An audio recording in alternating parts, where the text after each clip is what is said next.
forma profissional, vamos dizer assim, quando eu tenho carteira assinada, né? Após o meu diploma, eu me formei em artes na UDESC. Meu primeiro trabalho profissional foi na prefeitura de Florianópolis, na EJA, na época da gestão do Grando, e tinha a Doroti, tinha todo o trabalho da dialética sendo trazida, era uma palavra tão estranha para nós naquela ocasião, e a gente tinha um trabalho muito diferenciado na EJA, que era, a gente dava aula de terça a sexta, e toda segunda-feira era pausa pedagógica. Não sei se ainda acontece isso com vocês, mas era maravilhoso. Acho que você trabalhava comigo. Tô lembrando. Era muito legal, era algo assim, foi o que me formou como profissional. Trabalhar na EJA foi o que me deu um salto de qualidade no entendimento da função da educação, no entendimento de como trabalhar o ser humano, o estudante como sujeito, e não como um receptáculo ou como alguém. A gente trabalha através do diálogo, e a partir dali toda a minha prática se alterou. É muito legal estar aqui de novo. É como se eu estivesse retornando para casa, assim, né? É um dia muito especial, me toca muito, me provoca muito, me afeta, de fato, como pessoa, como profissional, né? É bem emocionante estar aqui hoje. E do que nós vamos tratar? Nós vamos tratar primeiro da Lei 13.006 do ano passado, né? Que foi em 26 de junho do ano passado, que trata do cinema na educação, eu diria, dentro da escola, formalizado dentro da escola, porque é um parágrafo na LDB, né, que institui isso. Então a gente vai passo a passo, vou passando as discussões que eu estou tendo acesso, e provavelmente muitos de vocês já está estudando sobre isso, ou sabendo sobre, ou investigando muito mais do que eu. Mas a ideia é dialogar, a gente vai conversando à medida que for passando. Por que o Cineclube Olho está ali? Porque eu venho de uma instituição do IFSC. Eu fiquei algum tempo afastada do IFSC, trabalhando no IFAM, com Educação Patrimonial, e faz 3 anos que eu retornei.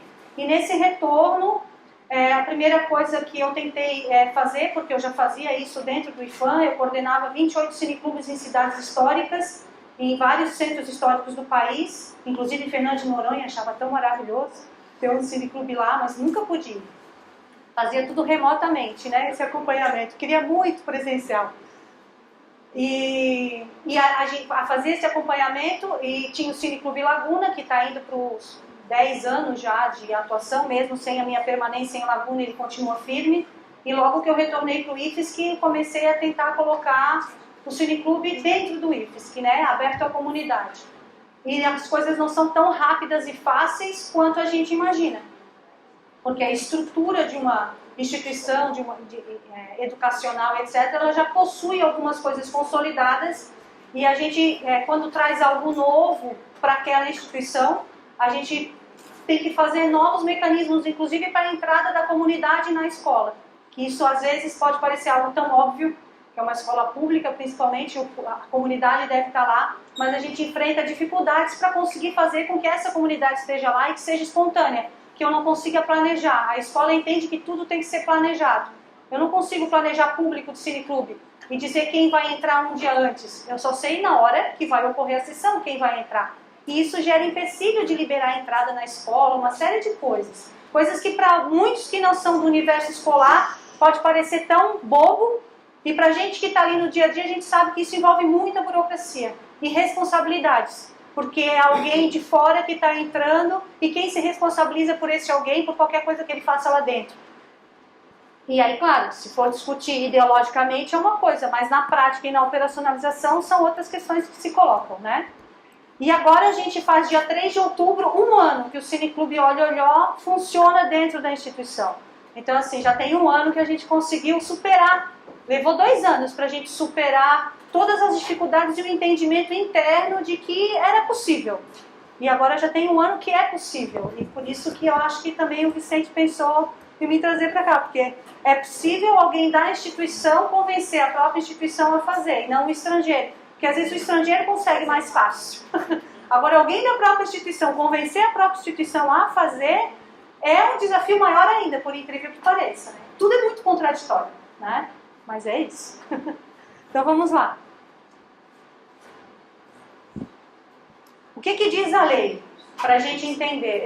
Todos já leram esse parágrafo da lei? Com atenção? Essa é a Lei 13.006, de 26 de junho de 2014, ela diz assim, é um parágrafo dentro do artigo 26. A exibição de filmes de produção nacional constituirá componente curricular complementar integrado à proposta pedagógica da escola. Não é de curso, não é de nada, é da escola, lá no projeto pedagógico da escola. Sendo a sua exibição obrigatória. É obrigatório, não é assim, eu quero.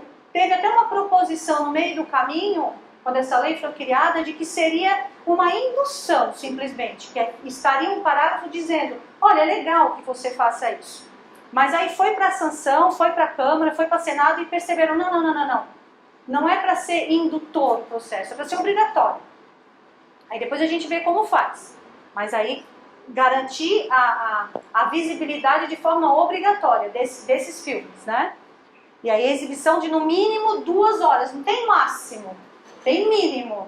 Máximo pode muito mais. E a ideia é trabalhar sempre com muito mais do que 2 horas mensais.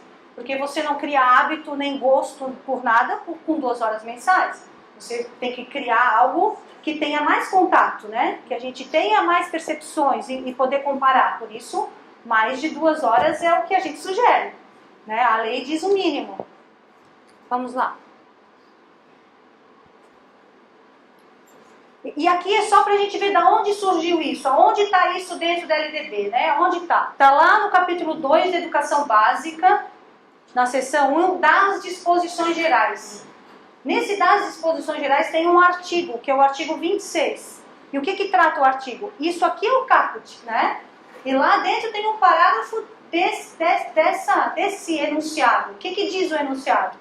O enunciado diz que os currículos de educação infantil, do ensino fundamental e do ensino médio devem ter base nacional comum, a ser complementada em cada sistema de ensino e em cada estabelecimento escolar por uma parte diversificada.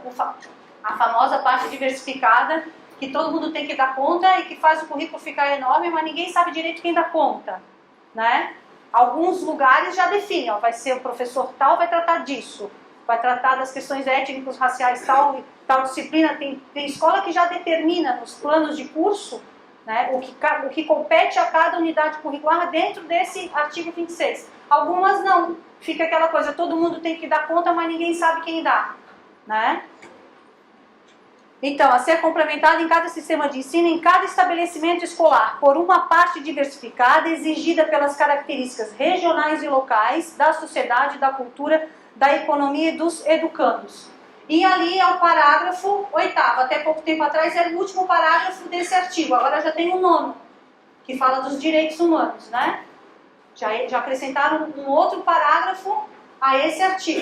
Eu acho que esse artigo é o artigo que mais parágrafo vai, tudo que a gente perceber, que está às margens, ou que precisa dar uma atenção a mais, que não estava previsto, nos PCNs, nas unidades curriculares, né, nas áreas do conhecimento, vai vir para cá. Essa é uma sensação, porque é o que vem ocorrendo, né? Então é um lugar que pode trazer todas as questões que a gente, sociedade, considera que deve ter ênfase dentro da formação desses indivíduos, né, desses sujeitos. Vamos lá. Aqui é só para... A letra ficou bem pequenininha, né? Mas é só para ver de onde surgiu isso tudo. Qual foi a motivação? Quem motivou a criação dessa lei? Foi o senador Cristóvão Buarque, né? E ele não motiva inicialmente pelas questões que nós educadores pensamos que são ele motiva por conta do mercado, né? O que motiva é a economia. E para a gente não ser ingênuo de achar que agora todo mundo resolveu dar atenção à identidade nacional, então agora eu volto lá para a década de 70, quando eu estava na escola, e a gente todo dia cantava o hino nacional e hasteava a bandeira, né? Em posição de sentido. Agora vamos voltar para lá. Não é isso, não é esse o sentido. O sentido foi de que há uma produção enorme nacional e chega a nós uma parcela ínfima, porque 90% das telas, das janelas de exibição, que a gente chama isso, janela de exibição, é internet, é televisão, é cinema. 90% é de conteúdo norte-americano.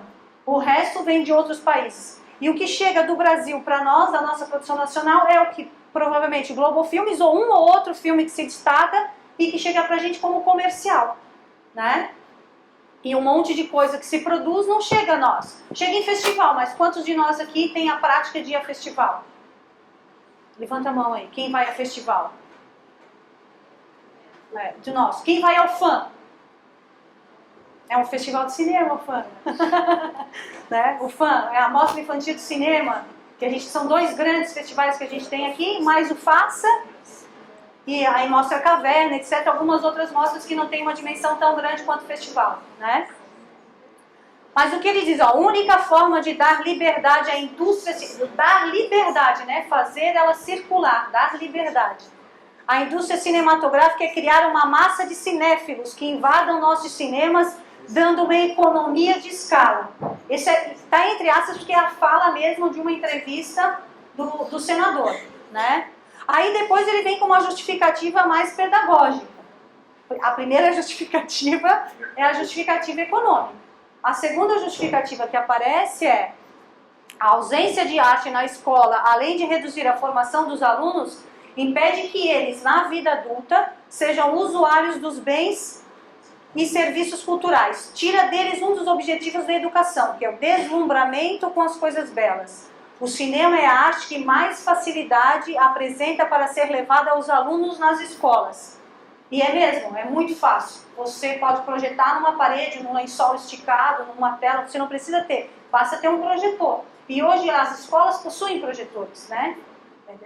Desconheço escola que não possui um projetor. Todo mundo tem um projetor, mesmo que seja um, e disputado a foice, né? Com medo de que queime, ainda quando não tem uma pressão, se não liga que vai queimar a lâmpada, a gente não vai ter dinheiro para repor, né? Mas a gente vai falar sobre isso, sobre o dinheiro para repor a lâmpada também. A gente tem que falar sobre essa sustentabilidade desse caixinha, né? Para essas ações.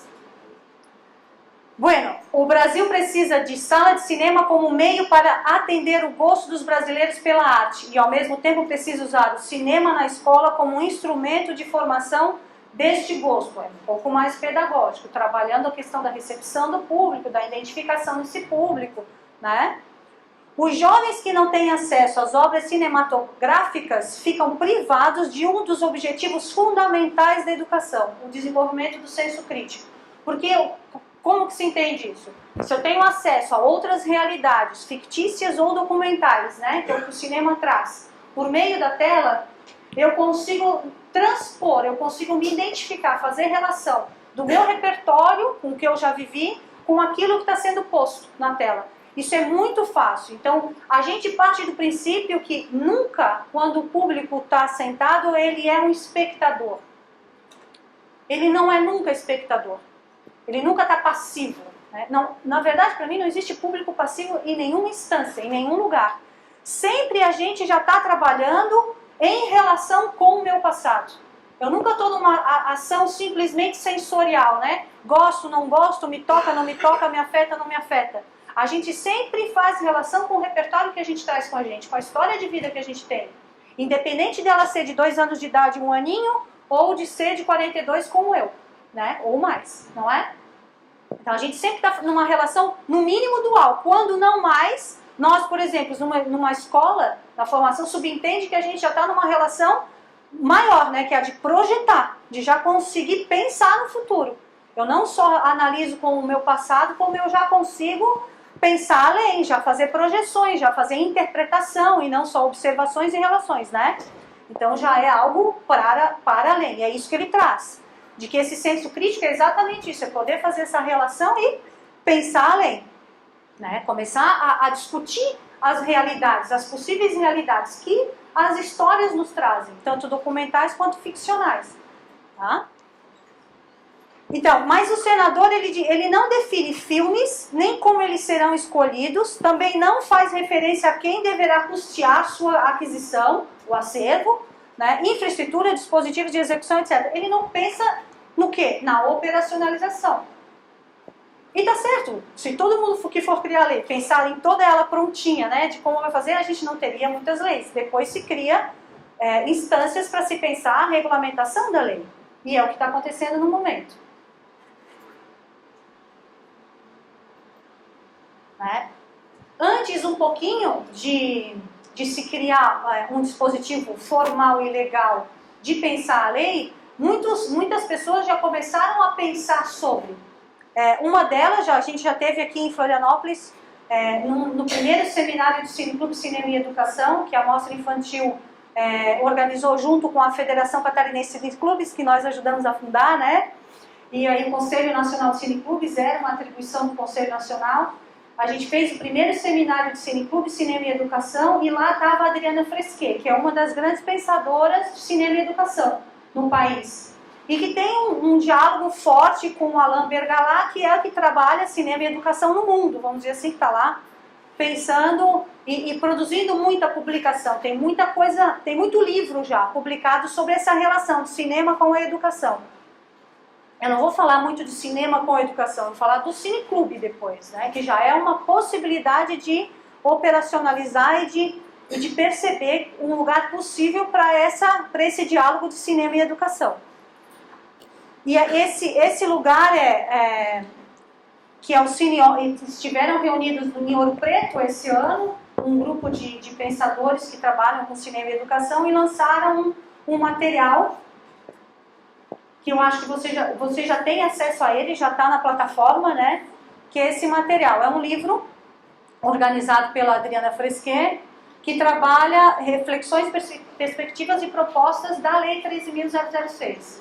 Quem já leu isso? Já pegou, já folheou? Já deu uma olhada? Vale muito a pena. Assim, ele faz toda uma introdução da motivação da lei e... Pode voltar lá. Pode dar uma passada para cima só porque tem um sumário, já dá, o pessoal já pode dar pelo menos um aperitivo, né? Eu gosto de ler orelha, mas esses livros online, eles não têm orelha. Acho uma pena, né?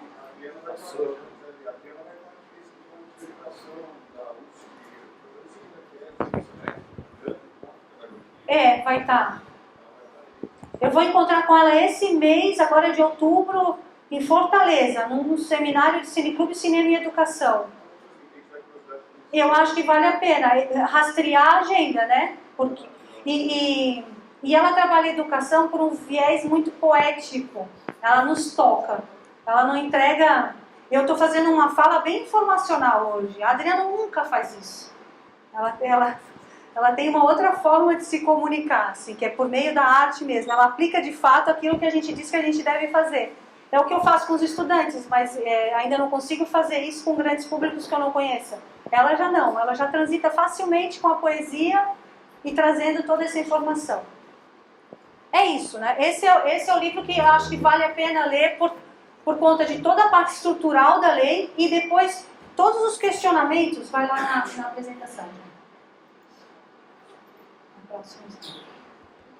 Todos esses questionamentos, que filmes, que formas de exibição, que engajamento dos professores e da comunidade, que formas de acesso às obras, como regulamentar a lei, a filmes com tecnologias assistivas que permitam sua acessibilidade a professores e estudantes cegos e surdos, como engajar outros autores, como a Agência Nacional de Cinema, a Ancine, Secretaria do Audiovisual, Secretaria de Educação, MEC, quem custeará as ações, e, sobretudo, o que esperar dessa relação do cinema com a educação. Todos esses questionamentos, eles vão pontuando ao longo do livro.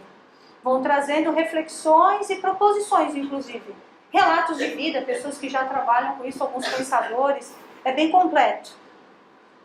Bem, aí depois disso, de ter esse encontro lá e etc., houve a portaria 42, de 3 de junho de 2015, que cria um GT de regulamentação da lei. Aí se cria, tá lá, tudo que esse GT, quem vai constituir, quantos representantes, teve que ser feito um convênio MEC-MINC, né, Ministério da Educação com o Ministério da Cultura, para poder viabilizar esse GT. Aí são 3 representantes do MINC, 2 representantes do MEC e 3 representantes da sociedade civil. São 3, são uma coisa assim. Isso. E aí ele já está instituído. Já teve a primeira reunião formal em Brasília e amanhã vai ser a segunda reunião do GT. Então está acontecendo o GT para regulamentação dessa lei. Então, quer dizer, as escolas ainda não sabem como fazer ou não tem uma orientação dizendo da operacionalização. Estamos aguardando. Mas nada impede de que, se isso demorar, se a regulamentação demorar, de que as escolas já comecem a se pensar, né? Porque você não vai estar infringindo a lei se não fizer o que regulamenta a lei. O regulamento, ele é um norte, né? É uma diretriz. Na verdade, ele vai dar uma ideia do que é e depois vai ter que criar uma diretriz para dar passo a passo mesmo do que é possível e o que não é possível. Mas é isso. Essa é a abrangência. Agora, aonde eu quero chegar? Esse GT, ele tem uma abrangência de trabalho. E eu tenho um pouco de crítica em relação à abrangência do trabalho. Porque, de novo, a abrangência do trabalho. Olha o número 1, inciso 1 da abrangência do GT. Proposta de fomento à produção audiovisual voltada à infância. E aí eu tenho um pouco... É muito importante que você produza produto nacional, cinematográfico, audiovisual para a infância. A gente tem pouca produção. Mas se utilizar de uma lei que leva o cinema para dentro da educação para fomentar, é como se não tivesse antes sido pensado isso. E daí eu não posso ser ingênua de achar, ai que legal.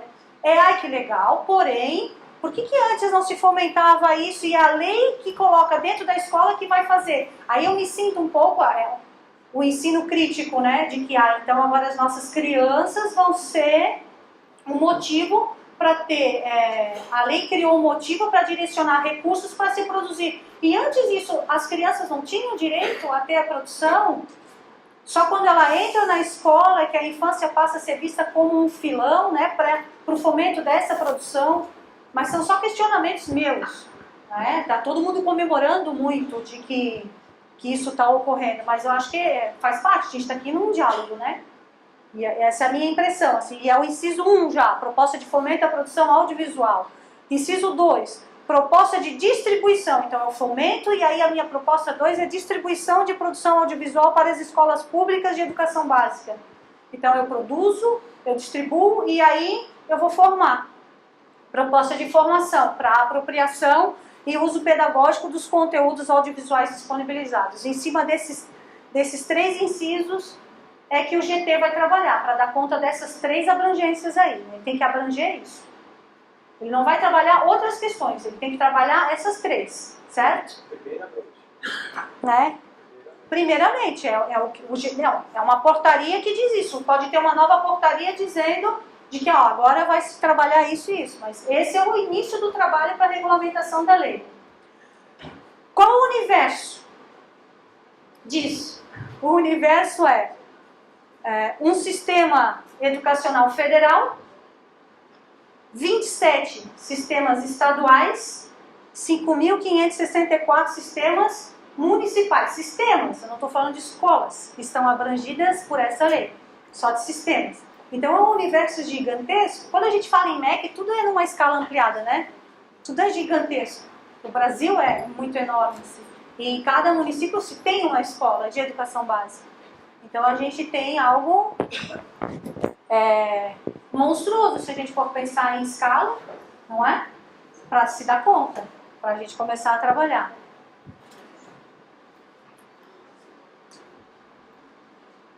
E aí, qual a possibilidade que a gente traz? A ideia que a gente está trazendo é uma proposição, é uma defesa. E é uma defesa como educadora, como professora do IFSC. Eu estou levando isso para dentro da minha instituição. Em cada IFSC, um cineclube, é uma das minhas bandeiras. Depois que eu retornei para o IFSC, já temos 3 funcionando, né? Que o cineclube Olhó está fazendo história também. E a nossa bandeira era, em cada escola brasileira, o cineclube dentro da militância do movimento cineclubista nacional, que é em cada escola um cineclube. Mas de que forma esse cineclube? Como uma atividade de responsabilidade do professor? Como tratar isso, né? Aí que vem o grande pulo do gato, que é a grande transformação. Eu acho que nem todo lugar está pronto para começar a se repensar como instituição. Mas primeiro vamos pensar, eu trago sempre o Felipe Macedo, primeiro, há um tempo atrás, há bastante tempo atrás, porque era ele o principal produtor de textos. Eu queria estudar alguma coisa sobre o Cineclube no Brasil, eu ia procurar quando eu via quem criou esse texto. Ah, Felipe Macedo. Então, primeiro, uma relação de autor.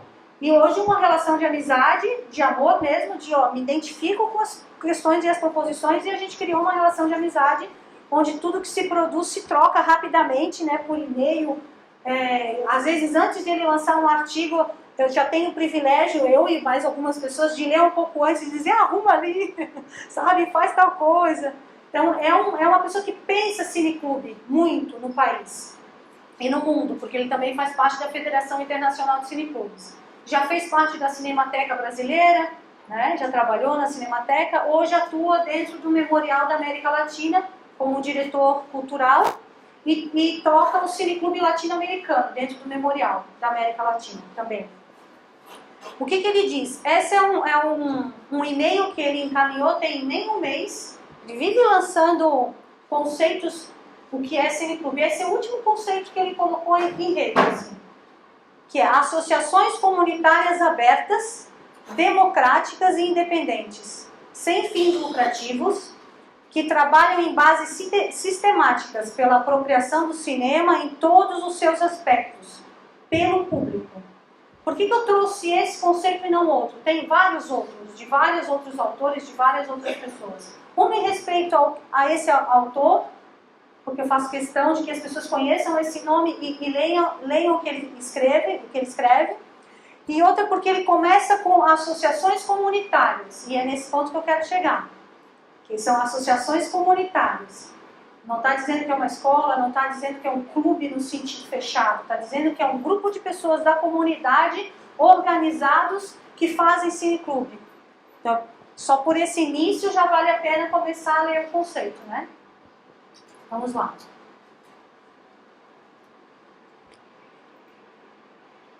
E só para a gente entender, existe uma instrução normativa, que é a número 63, de 2 de outubro de 2007, da Ancine, né, da Agência Nacional de Cinema, que define cineclubes. E lá tem vários artigos, eu trouxe 2 para nós.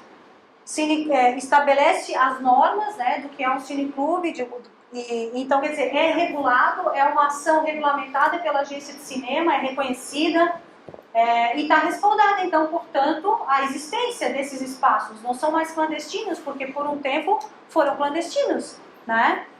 Não, as pessoas não reconheciam isso como algo benéfico à produção nacional, ao cinema como um todo.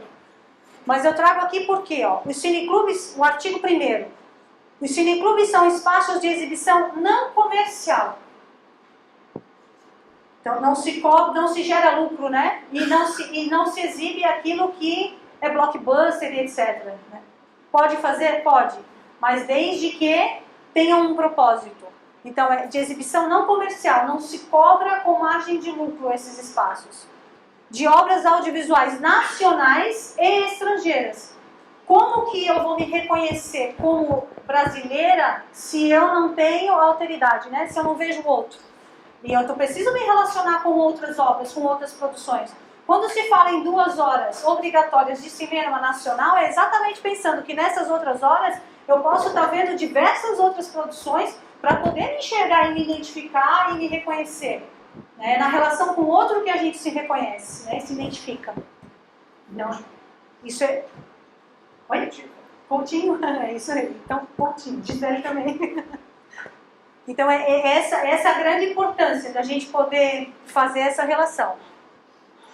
Estrangeiras diversificadas, que podem realizar atividades correlatas. Então, eu não só faço exibições, eu também posso fazer palestras, debates acerca da linguagem audiovisual. Então, atividades formativas para além da exibição e do debate, etc., que ocorre. Então, eu posso criar seminários, eu posso criar uma série de ações formativas dentro desse espaço. Tá? Os cineclubes visam o quê? A multiplicação de público e formadores de opinião para o setor audiovisual. E o que mais que eles visam? Aqui são os 2 principais objetivos que está lá na instrução normativa. A promoção da cultura audiovisual brasileira e da diversidade cultural, através da exibição de obras audiovisuais, conferências, cursos e atividades correlatas. Isso são, então, é formar público para o audiovisual e formar público crítico em relação ao que se produz. E se fizer isso em grande escala, o que se produz vai ser cada vez melhor. Porque a gente vai passar a exigir qualidade, porque eu vou começar a me posicionar diante do que eu estou, eu não gosto dessa palavra, mas é dos que eu estou consumindo, né? Do que eu estou tendo contato, né? Do que eu estou tendo relação. É melhor do que a palavra consumo, né? Senão dá uma ideia de que a gente vai comer igual saco de bolacha, joga fora, aproveita vira energia, o que não descarta, né? Não é nesse aspecto. É no sentido de estar em relação com. Se eu começo a me relacionar e a refletir sobre, eu consigo provocar. Mais permanente. É muito mais permanente. Vamos lá. Tem mais um. Então agora, muito melhor do que eu falar, é vocês assistirem. Existem vários filmes e tutoriais no YouTube que falam como montar um cineclube. Existe até a Tela Brasilis que traz, né? Tem várias... Hoje tem tudo, né? De tutorial para você poder ser um autodidata. Mas a gente defende que a gente não faça isso de forma autodidata, que a gente faça isso no diálogo com outras pessoas, no coletivo. Porque é muito mais rico quando você troca informações, dialoga, etc., para fazer algo, né, do que quando você está sozinho pensando. Porque muitas vezes aquilo que eu estou pensando, muitas outras pessoas já pensaram e já têm experiência no que deu certo e no que não deu. Então eu estou trazendo para cá, é um vídeo que todo cineclubista adora passar quando vai iniciar a organização do seu cineclube. Porque ele é feito por cineclubistas. Não é um vídeo qualquer, é um vídeo feito por cineclubistas e as pessoas entrevistadas são cineclubistas históricos, vamos dizer assim. Alguns mais jovens, mas grande parte do que vocês vão assistir, das pessoas que vão dar relato nesse vídeo, as pessoas vão responder essa pergunta: o que é cineclube? Aí inicia com o Frank Ferreira, que é um grande amigo também, paulista, bastante militante, hoje em dia um pouco mais desanimado, um pouco deprimido, mas está desacorçoado, como ele diz. Mas ele inicia em brevíssimas palavras, e eu dou risada porque ele fala muito. Aí ele fala, em brevíssimas palavras vocês vão ver o que é cineclube. Vamos passar? Oi. É melhor, né? Ouvir eles falando o que é cineclube do que... Dá para ter uma noção de que acontece no mundo inteiro. Tem italiano, argentino, colombiano, mexicano, tem de vários estados brasileiros, né? E o importante, quando a gente fala, não é só o cinema norte-americano que traz isso, mas no país, na produção nacional, a gente também vê, às vezes, só um sotaque, só uma forma de ser, né? A gente só vê, principalmente sotaque carioca. Nesse filme, esse último filme que está aqui, tem uma fala do filme que me chama a atenção, que é o garoto, o adolescente, né, que é cuidado por ela. Quando a filha chega, ele fala, olha, ela fala igual a empregada.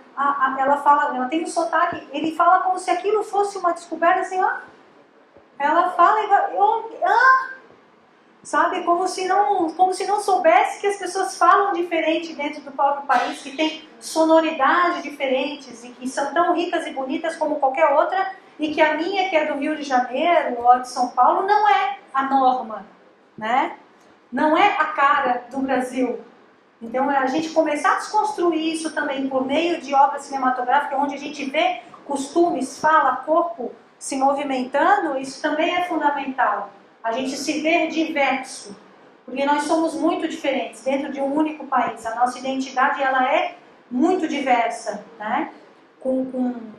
Partindo da linguagem, dos costumes, da culinária, de tudo, né? Então nós temos diversos países dentro do nosso próprio país, da forma de se pensar, culturalmente se pensando, né? Essa ideia de identidade única, ela não existe. E o cinema traz isso gritantemente, a gente vê isso muito forte, assim. Ele é E quando apaga a luz e projeta na tela, esse ato do projetar, né, de estar colocando algo à vista, já é algo de me transpor, né?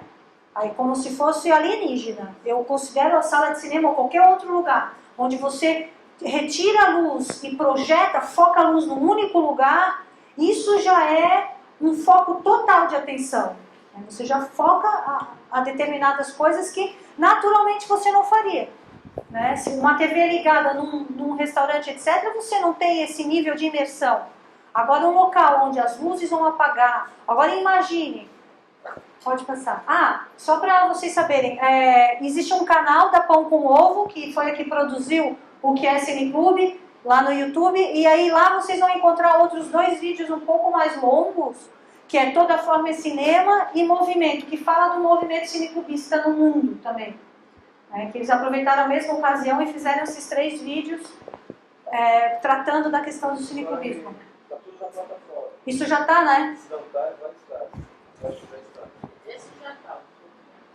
Bem, a ideia de trazer aqui é induzir mesmo o processo de se criar cineclubes na escola, né? Isso ninguém está enganando ninguém. Para mim, isso é claro. Eu estou aqui fazendo um processo indutor, de provocar. Talvez aqui já tenham pessoas que tenham cineclube na sua escola, mas a ideia é provocar isso. Cineclube, para mim, trabalha com comunidade e com formação. Se for transformar isso para a nossa gramática escolar, porque isso é uma transposição, certo? O que é comunidade dentro da escola, né? Quando a gente entra numa instituição formal da educação. A comunidade são estudantes, servidores e comunidade. Assim é no IFSC. Em cada lugar tem a sua gramática, né? Em cada lugar tem a sua gramática. No IFSC é estudantes, servidores, que aqui dentro dos servidores tem os técnicos administrativos, os professores, os docentes e os terceirizados. Né? Tá todo mundo aqui nos servidores. É quem presta serviço lá dentro. E a comunidade, que seria um ente externo, vamos dizer assim. E se a gente for trabalhar a formação, dentro da escola, a formação é o quê? É o ensino, as atividades de ensino regulares, obrigatórias, etc. A pesquisa e a extensão. Para mim não há lugar, e eu tenho isso com convicção, não há lugar dentro de uma instituição tão oportuno para realizar isso tudo quanto o cineclube. Assim. É o lugar mais oportuno, apropriado para desenvolver exatamente isso que a gente fala dentro da escola. Só que muitas vezes as pessoas acham, vai exibir filminho, né? Até porque por muito tempo exibir filminho muitas vezes ficava na carga de quem? Ou de quando chovia, aí a educação física ia passar um filminho, né? Existia isso, existe isso, tem escola que tem esse ranço ainda. Ou se o professor faltou, alguém tem que substituir, corre para a biblioteca, pega o filme e passa, né? Então o filme ele foi muito mal utilizado por muito tempo dentro da escola. Ele foi utilizado para tapar buraco. Né? E muita gente com essa lei tem medo de que isso ocorra de novo, como se não existe já uma massa crítica por trás, como se nós, professores, não fôssemos competentes o suficiente para conseguir organizar e todo mundo vem ensinar algo para nós. Né? Agora vem uma fórmula, agora vem uma receita, agora sigam assim. Como se a gente não fosse capaz de ler e ter acesso às coisas e bolar expectativas e coisas diferentes com aquele público que tem naquele determinado tempo, naquele determinado lugar.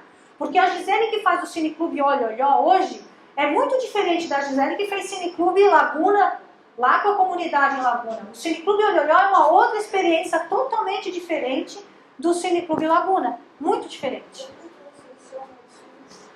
Então, agora vai vir vai vir, mas aí a gente vai abrir para perguntas. Vamos lá. Cineclube Olhó, como é que criou? Eu vou falar dessa nova experiência e não das que eu já vivi. Que essa tem um aninho. Em setembro de 2014, inicia. E a primeira, é oficial, vai poder ter. Então agora, a gente está vivendo um ano agora de que vai poder ter Cineclube. Primavera passada, primavera atual, fechando um ano. Primeira exibição em 3 de outubro. Como começou? A única forma que eu encontrei para conseguir fazer com que desse certo foi envolver o Grêmio Estudantil. No meu caso, isso funcionou, porque antes eu estava por outras instâncias e não deu certo. O Grêmio Estudantil foi a porta de entrada. Claro que casando a isso, esse ano é ano eleitoral dentro da minha instituição. As pessoas querem cargo de direção, querem cargo de reitor, tem vários cargos aí à disposição agora no processo eleitoral. E foi muito oportuno naquela época a gente envolver o Grêmio, porque o Grêmio é o quê?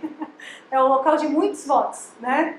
Então, quer dizer, tem todo um contexto para que isso deu certo, tenha dado certo. Talvez se não fosse próximo de um ano eleitoral, eu não tivesse conseguido, eu não posso ser ingênua de achar que, né, que os meus olhinhos é que convenceram alguém. Ou que o Grêmio...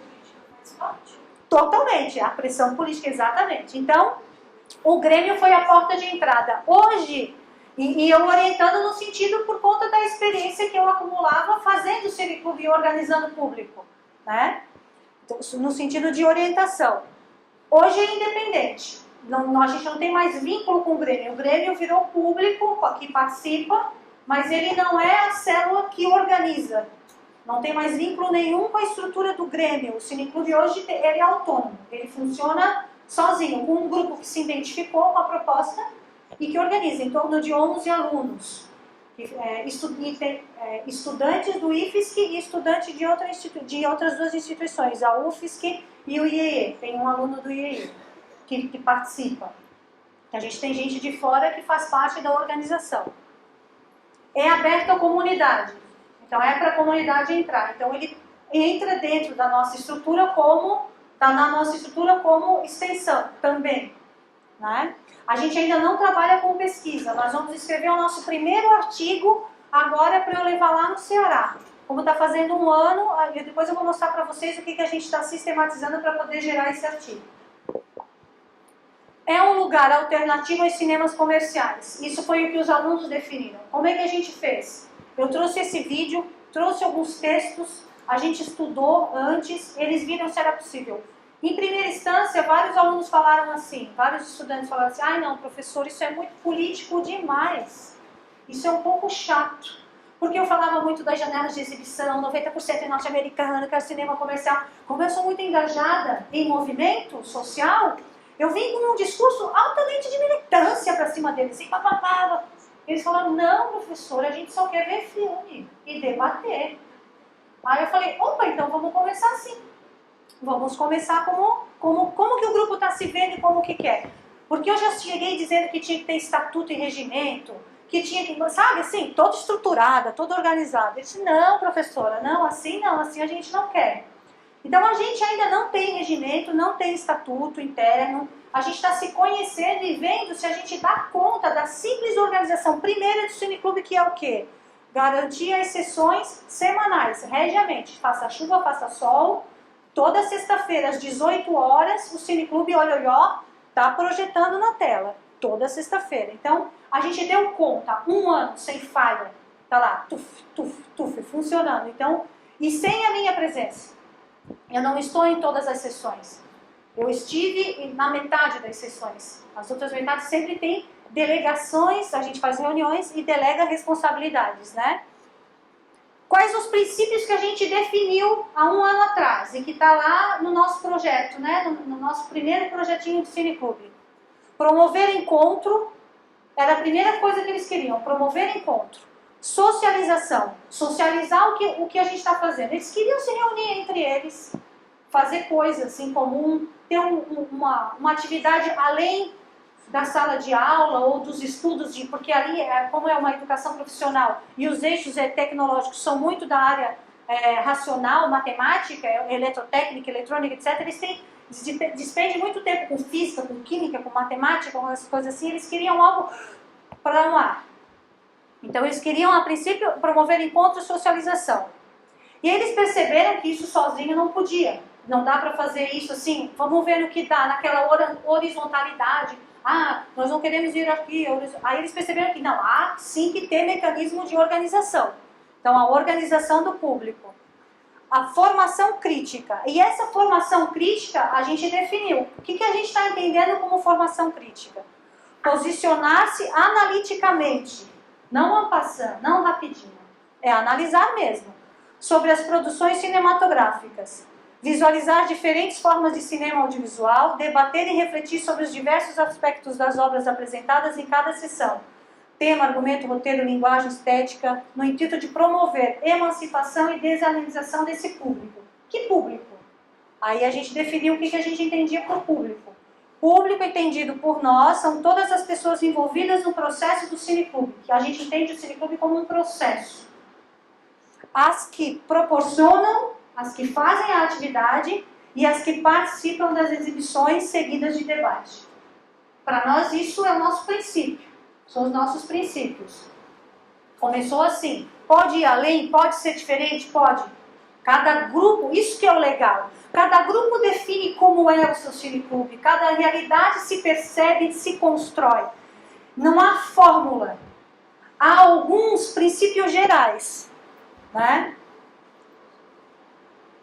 Como é que é a nossa organização? Como é que é a nossa atividade? Às vezes eu peco por ser pragmática demais. Assim, agora vamos lá e vamos pontuar, né? Tipo plano de aula. Tá, e aí? Como é que tu vai dar conta para realizar isso? Então a gente tem que definir, nós definimos que nós vamos trabalhar por ciclos temáticos. Nem todo cineclube define ciclos. Os nossos ciclos temáticos, eles são definidos por mês. A gente respeita quantas sextas-feiras tem no mês. Para ficar mais fácil da gente se ver.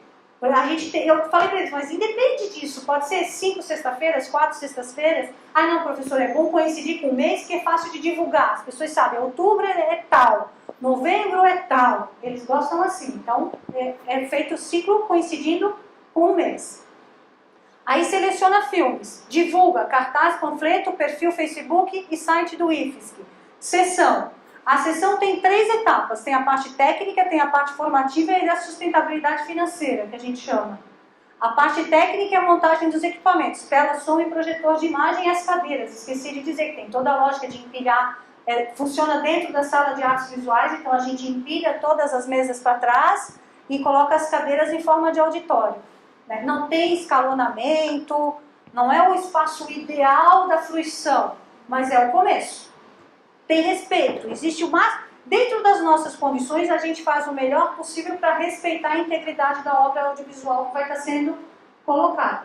Mas, claro, não é 7.1 o som, é uma caixinha que funciona, às vezes ela está ruída, sabe? Dá uns ruidinhos, a gente tem que melhorar, não tem mesa de som, não tem nada disso.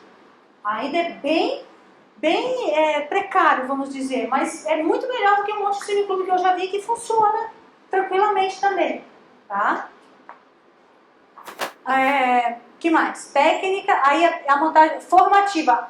O que a gente faz? Alguém sempre vai estar responsável por apresentar esse filme, que é dar o mínimo da ficha técnica dele antes de iniciar na tela e dar uma sinopse, sem spoilers, né? Sem contar o fim.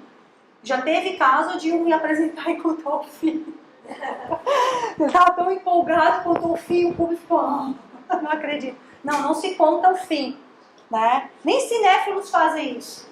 Alguns grupos se reúnem, mas assim, tirar a expectativa do fim do filme é triste. Então, e são coisas que vai se construindo e vai se aprendendo, assim, né? Eles não se davam conta de que a gente já viu, qual o problema da pessoa saber o fim? Ela vai ficar ali, ela está num cineclube. Mas perde a graça. Sustentabilidade financeira. Como que a gente faz a nossa? A gente não cobra ingresso. Poderia? Poderia. Para sustentabilidade e manutenção da atividade? Poderia. O IFSC permitiria o caixinha 2, aquele grupo definiu, tem regra própria? Poderia. Mas a gente não faz cobrança, a gente serve pipoca. E as pessoas contribuem espontaneamente, como está tendo agora os cafezinhos, de que virou moda, o cafezinho que fica pendurado na padaria, solidário, café solidário, etc. A pipoca nossa é assim, é uma pipoca solidária. Você vai chegar, vai comer e vai deixar o dinheiro que você acha que deve deixar. Por incrível que pareça, a nossa pipoca é a mais cara que tem no mercado. Todo mundo deixa notas altíssimas, 10. Já teve gente que deixou 50 pila por um pote de pipoca. Eu falei, ei, é maravilhosa a pipoca. A gente tem um caixinha que se estourar a lâmpada do projetor que é na instituição, a gente tem como comprar. Se precisar imprimir um cartaz ou alguma coisa diferente ou um banner, a gente tem. sabe? A gente tem da onde tirar sem entrar no processo licitatório da instituição, porque na escola tudo é por licitação. Né? Antigamente a gente tinha o caixinha 2 da escola, alguns diretores ainda fazem, que eu sei, mas ela não é oficial, então o nosso caixinha ele também é um caixinha de socorro. Né? Bem, além disso a gente está iniciando essa preocupação, que é a sistematização da memória. A gente precisa ter a memória do cineclube. Que memória é essa? Os ciclos, tem que estar registrado os ciclos que nós exibimos, os filmes, as listas de presença. A gente quer saber quantas pessoas estão vendo, em qual filme teve mais, em qual não, por quê. Dados do público, a gente levantou idade, sexo, entidade, da onde vem, da onde vai. Várias outras perguntas eles fizeram também. Às vezes a gente faz naquela sessão uma pergunta específica sobre alguma coisa que a gente quer entender daquele filme, por que a pessoa veio para aquele filme. Material de divulgação e os ofícios, porque para a entrada externa, a gente, cada vez que vai entrar alguém, antes da sessão a gente tem que encaminhar um ofício para a direção dizendo que sim, vai ter cineclube e que a gente precisa que libere a portaria. Então a gente tem por semana, um ofício por semana, para poder liberar a catraca, né, a entrada na escola. Dá trabalho? Dá trabalho, mas sou eu que faço isso? Não. Não sou eu que faço, nem um ofício.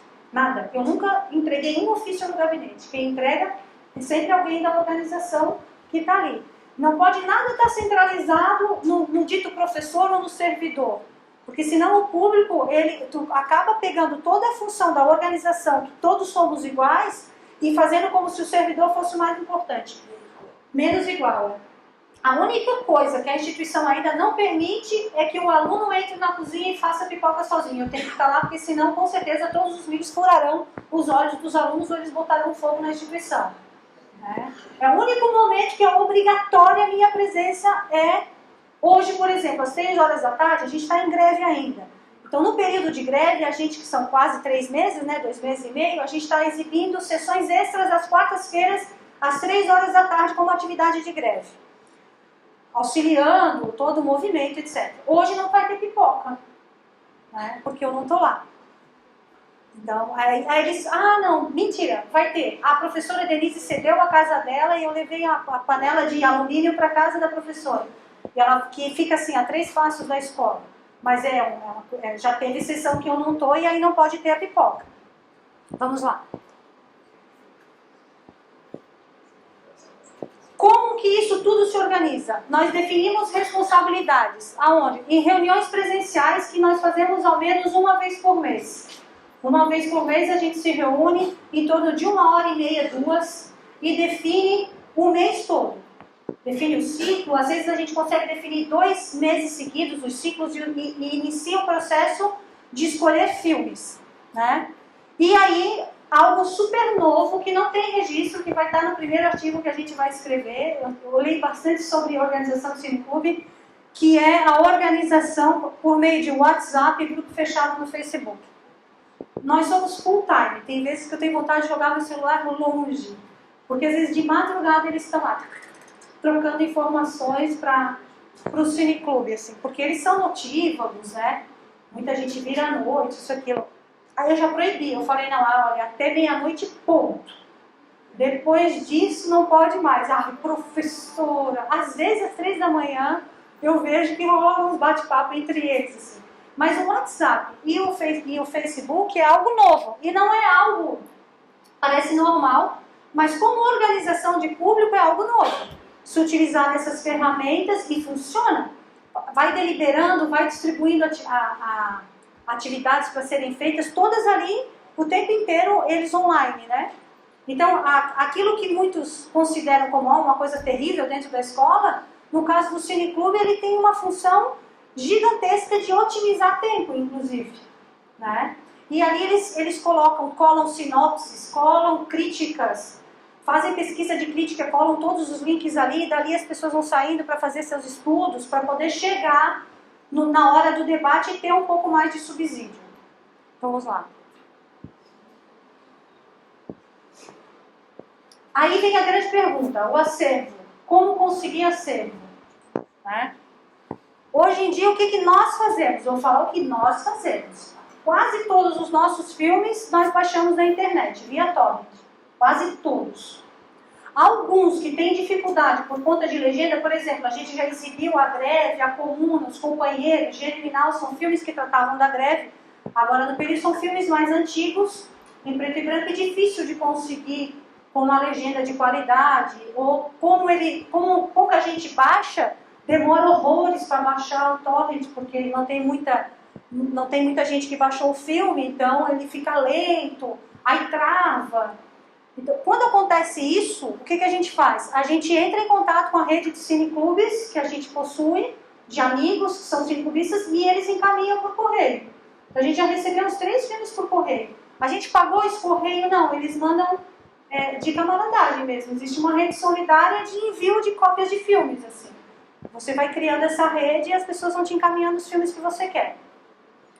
Raramente locação. Teve um caso só, nesse um ano da gente precisar alocar, e ainda foi assim, foi questão emergencial, porque a pessoa que estava com o filme que exibir, ela simplesmente teve um problema no trânsito, não conseguiu chegar. Mas conseguiu ligar e dizer, não vou conseguir chegar a tempo e eu estou com o filme. Aí eu saí correndo para a videoteca e a sorte que tinha na videoteca. E aí foi a única sessão que a gente locou. Mas o dinheiro da pipoca pagou. Ninguém teve prejuízo com essa locação. E aí o que mais a gente tem? A gente já está mais ou menos com 100 títulos nossos. Em um ano isso é muito... E a gente não está nem filiado a nada, a nenhuma rede de cineclube, nem a FECACine, nem ao CMC. Ele é totalmente independente ainda, ele não está na militância, vamos dizer. Eles ainda não se sentem, prontos para estar dentro de um movimento social. A gente recebe doações de mostras de festivais, porque essas mostras de festivais, elas estão na internet, você entra em contato e solicita, cadastra lá o cineclube e ela chega por correio. E vai chegando, essa semana passada chegou uma caixa do CTAV para nós. A gente foi lá, fez o cadastro no CTAV e esses acervos do CTAV vão vindo para nós. Chegou caixa da Ancine também para nós, de filmes nacionais. Porque a gente vai lá e se cadastra, diz que tem interesse na cara de pau, entra lá no contato, diz que a gente tem o cineclube, que a gente quer acervo, a gente manda para eles as listas de presença na nossa organização, eles veem que de fato a gente existe, mostra um pouco do nosso clipping, né? E as coisas começam a vir. Mas claro, tudo isso dá trabalho. Não cai do céu, né? Vamos lá. Mas não é um trabalho sozinho, não é um professor tocando isso. Os alunos param na frente do computador e fazem. Ah, tá. Perfeito. Todo mundo... Eu estou cincada com as perguntas de vocês, né? Vamos lá, é a próxima tela. Direitos do público. Antes dos direitos autorais ou dos direitos de propriedade intelectual, a gente tem que se apropriar do quê? Dos direitos do público, certo? E nós somos público e nós temos direitos. Existe a Carta de Tabor, ela trouxe ela inteira para vocês verem o tamanho. Ela tem 10 pontos, tá? As cartas do direito do público. São 10 itens que ela tem. E ali ela define: toda pessoa tem o direito de receber todas as informações e comunicações audiovisuais. Para tanto, deve possuir os meios para expressar-se e tornar públicos seus próprios juízos e opiniões. E assim vai. Essa carta aqui, ela dá um respaldo para que a gente, sem fins lucrativos, sem atividade comercial, para que a gente possa se apropriar de todos os bens culturais produzidos pela humanidade. Os bens produzidos pela humanidade, culturais, eles são de todos nós, certo? Aí a gente pode entrar na questão do realizador, que tem que, etc. No Brasil, grande parte da produção nacional é financiada com recursos públicos. A grande maioria, salvo raríssimas exceções, certo? Então subentende que todas as obras cinematográficas financiadas por recursos públicos são nossas, certo? Oi? Foram pagas por nós. Então, quer dizer, a gente pagar de novo seria uma cobrança dupla sobre aquilo que já é nosso, certo? Bem, nem todo entendimento é assim. Você poderia pensar sobre o direito do autor. Normalmente, o direito do autor, ele não é pago, ele é pago ao direito do distribuidor, né? Porque quem detém os direitos autorais não é quem criou a obra, normalmente é a distribuidora que possui o direito sobre aquela obra. Detentor legal. Detentor legal, exatamente. Isso mesmo, Fausto, obrigada. Então, nesse aspecto a gente vai longe. O movimento cineclubista no país tem 102 ou 103 anos esse ano? 103 anos? 103, se eu não me engano. O CNC tem 50, mas no mundo 103 anos, né? Não é? É por aí, é centenário. Não vou lembrar a data agora. Mas a gente não tem nenhum caso de condenação. A gente só tem um caso de processo. E por que a gente tem? O nome desse cineclube também é engraçado. É Cineclube Falcatrua, em Minas Gerais. O Cineclube Falcatrua, ele fez algo que provocou o cinema comercial. Ele exibiu na sua sala algo que estava naquele momento na tela comercial do cinema. Ele exibiu um lançamento. Ele afrontou. E foi proposital para chamar a atenção à atividade cineclubista. Foi um ato político consciente. Vamos exibir, entendeu? E eles foram a julgamento, óbvio. O lançamento tirou o público da sala comercial e colocou para dentro do cineclube. E é gratuito, né? O cineclube tirou a bilheteria.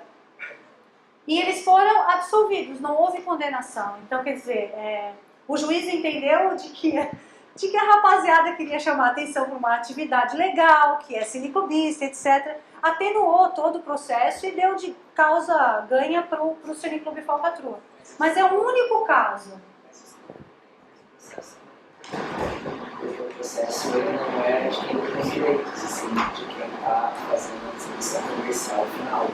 É diferente. Não foi pela distribuidora, porque quem detém o direito autoral. Quem processou o Falcatrua foi a distribuidora, quem tem o direito legal da obra. Não foi o cinema, não foi a sala de cinema. Nenhuma sala de cinema entra com isso. Quem vai entrar normalmente é quem tem o direito legal sobre a obra. Tá? Isso só para ter uma ideia assim, de que é possível exibir sim. Agora, nós somos cineclubistas. Se a gente puder criar uma rede de contato com realizadores brasileiros ou de Santa Catarina, ter esses contatos e o dinheiro da pipoca for também para contribuir com o pagamento para aquele autor, para ele continuar fazendo filmes, não há problema nenhum nisso. Seria ótimo que a gente tivesse uma forma de sustentabilidade da cadeia, inclusive, de quem produz, dessa produção independente, que não chega nas telas comerciais, que circulam por aí, que precisa de financiamento. E a gente poderia estar criando, de fato, algo que contribuísse para a produção independente, né? Então, mas aí é uma discussão gigante para a gente fazer e debater. Mas o que eu tinha para hoje era isso, assim, mostrar. Eu não trouxe direito autoral, eu tinha certeza que alguém ia pedir, eu trouxe direitos do público, que eu acho que é nessa carta que a gente tem que se debruçar bem. A partir dela a gente estuda direitos autorais e direito de propriedade intelectual que tem, né? Que é algo além. Aí fica aberta para pergunta, é isso?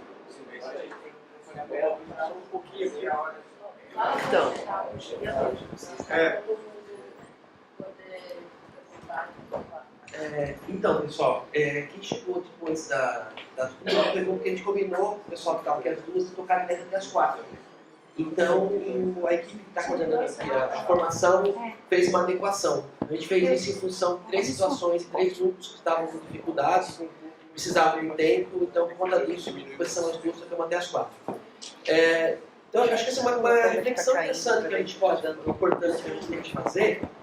Quais são as possibilidades disso que está sendo colocado no cineclube enquanto ação cultural dos grupos.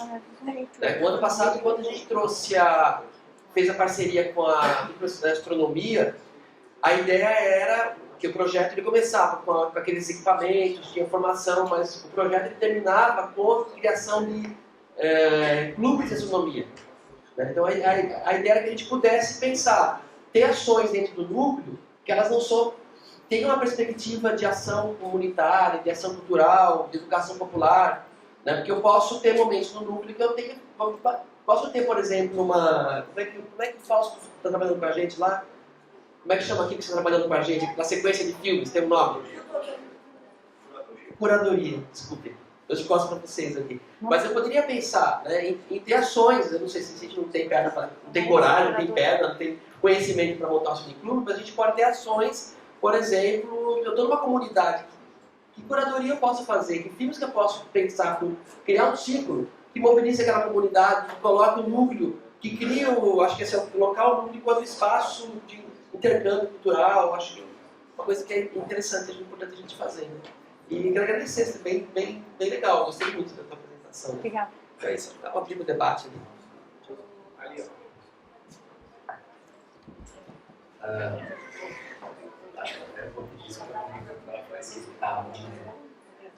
É o seguinte, são 3 questões na verdade. A primeira é uma provocação que eu podia deixar de falar. Que tu estava falando de dar espaço, né, de ser horizontal as coisas. E aí eu achei engraçado que lá no final você fala que em algum momento você fala, sabe, depois da meia-noite não pode, tá proibido. Pra mim, eu tinha. mas no meu, né? Pra eles me tirarem da conversa que eu quero dormir. Não eles. Agora sim, esqueçam disso. Assim, enquanto cineclube, acho super legal a proposta de passagem nacional, mas eu tenho um problema enquanto professor, principalmente fora da EJA, como professor do regular, quando eu tenho alguns assuntos específicos que eu quero tratar e que às vezes eu quero levar um filme para tratar. E a gente tem um problema de universo de escolha, que a gente tem, se a gente for ver no Brasil, a gente, não sei, estou chutando, mas a gente deve ter toda a produção nacional, o que é produzido em um ano, por exemplo, nos Estados Unidos. E aí é difícil num universo desse a gente conseguir, às vezes, com repertório para determinadas coisas. Por ano só 100 longas metragens. Então, e aí, assim, eu sempre me vejo num problema que no momento de fazer a escolha de filme, para eu caçar no meio de um universo desse um filme que traga o tema, ou eu tenho que ter conhecimento desse filme por algum ponto, ou então eu vou caçar na internet alguma coisa e vou acabar achando provavelmente uma produção não nacional. Até pelo tempo que isso tem, eu não posso passar um mês procurando um filme para passar.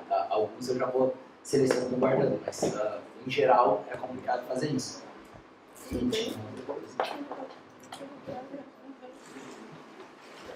E a terceira questão é mais para debate geral mesmo, que é uma questão que no primeiro vídeo que vocês mostram fala de alienação cultural, de estar alienado e que a gente está comprando as coisas com a globalização e que a globalização seria um problema.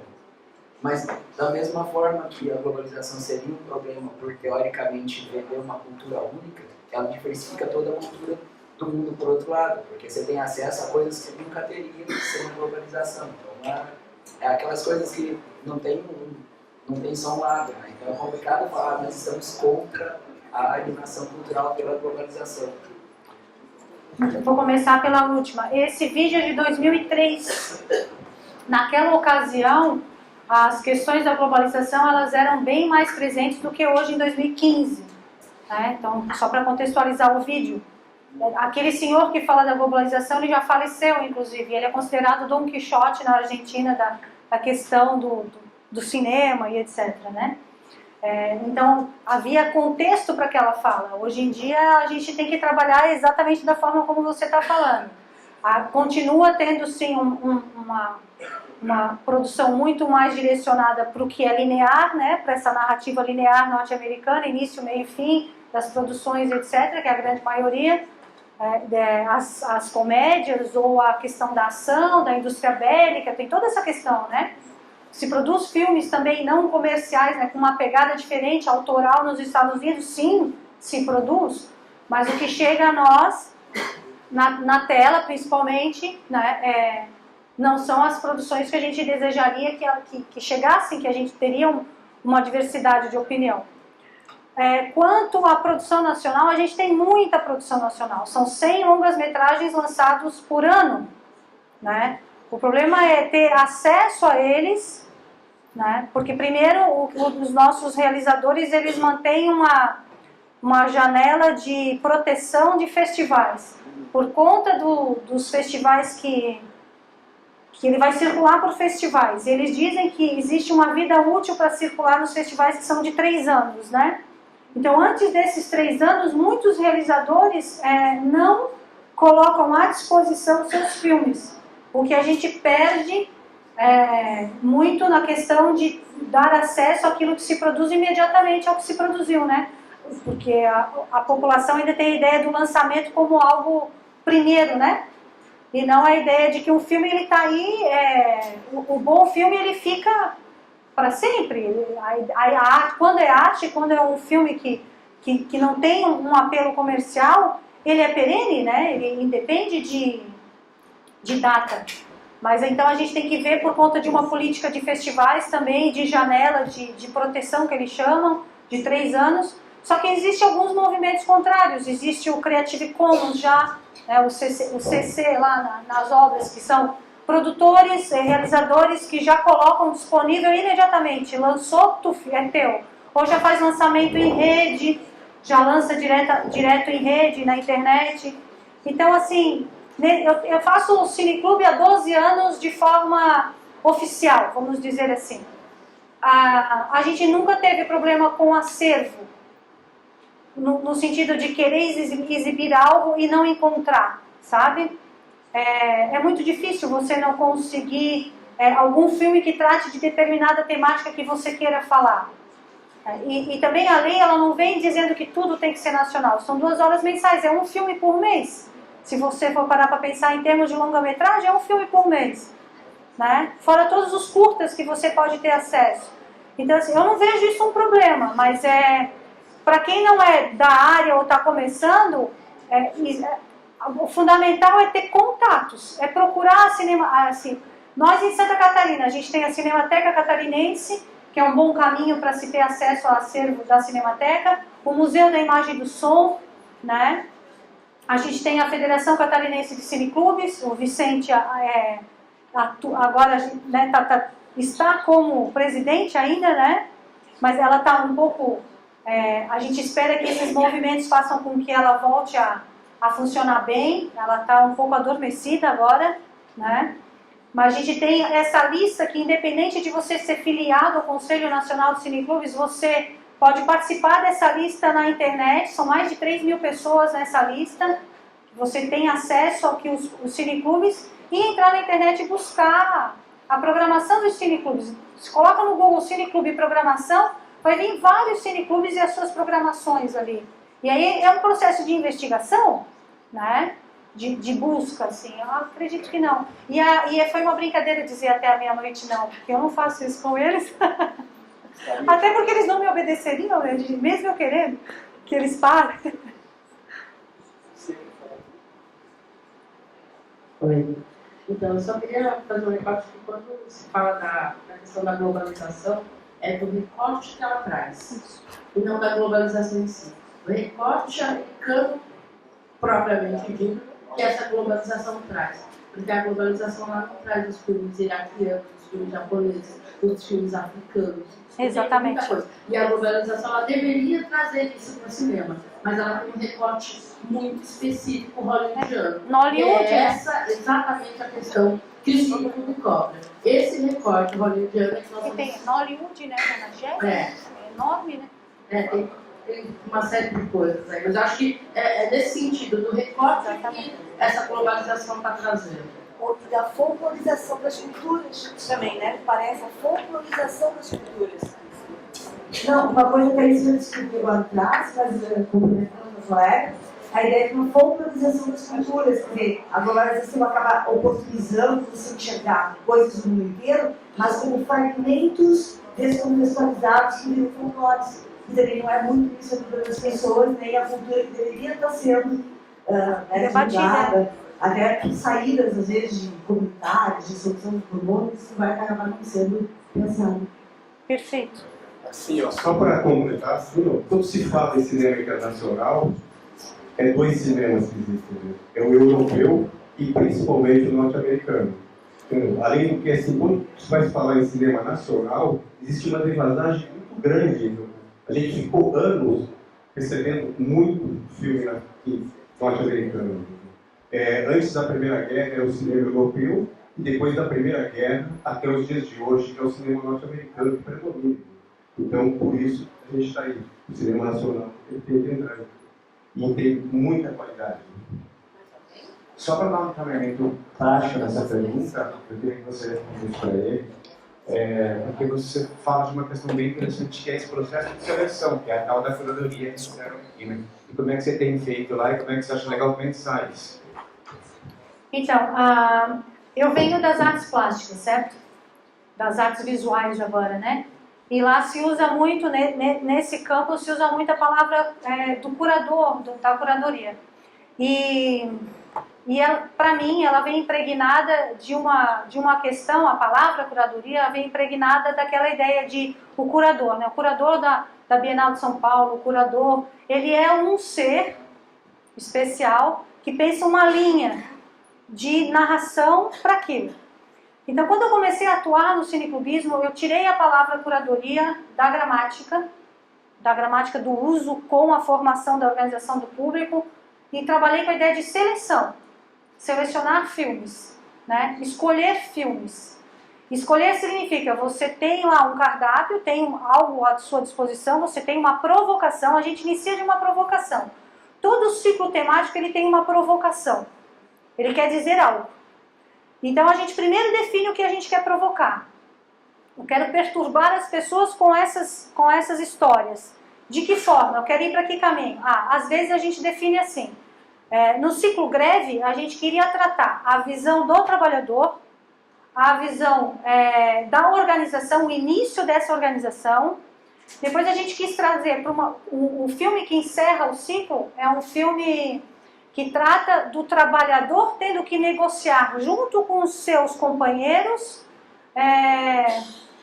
se ela ficaria ou não, se eles ganhariam um bônus salarial ou se ela seria demitida, né? Então, assim, a perversidade do sistema capitalista em delegar ao trabalhador a negociação com seus pares, né? E ele sempre deixa de negociar. Então, a gente quis colocar diversas nuances. Tem ciclo que a gente define que vai trabalhar uma única linha de perturbação, de reflexão, e por diversos diretores, vamos dizer assim, em diversos países.